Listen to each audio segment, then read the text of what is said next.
তোমার মাথা খারাপ হয়ে গেছে? আব্বা আপনি বোঝেন না, এই যুগে যা টাকা আছে তার সব আছে।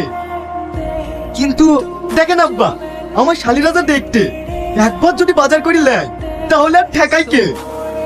আর আমার শাশুড়ি, সে আবার কম দেখতে নাকি? আমার বোর কথা তো ছেড়েই দিলাম। আমি এই বয়সে সব করতে পারবো না। মা, এখন 80 বছরের বুড়িরা রিলস বানাইছে, আর আপনার তো 45 বছর। আমরা সব করতে পারবো না। আপনি অন্য জায়গায় লোক দেখিলেন কা? তাহলে তোমরা পারবে না? এত সুন্দর ইনকাম করার রাস্তা তোমাদের পছন্দ হলো না? ঠিক আছে, তাহলে আপনার মেয়েকে আর আমি ইনকাম করে খাওয়াতে পারবো না। জামাই, যেও না জামাই। শুধু মেয়ের ঘর বলে বেঁচে যায়, নাহলে এসব জামাই কি করে সাহায্য করতে হয় সেটা আমি খুব ভালো করে জানি। নাচো শালি, নাচো।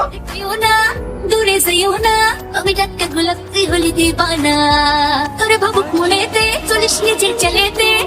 সুন্দর।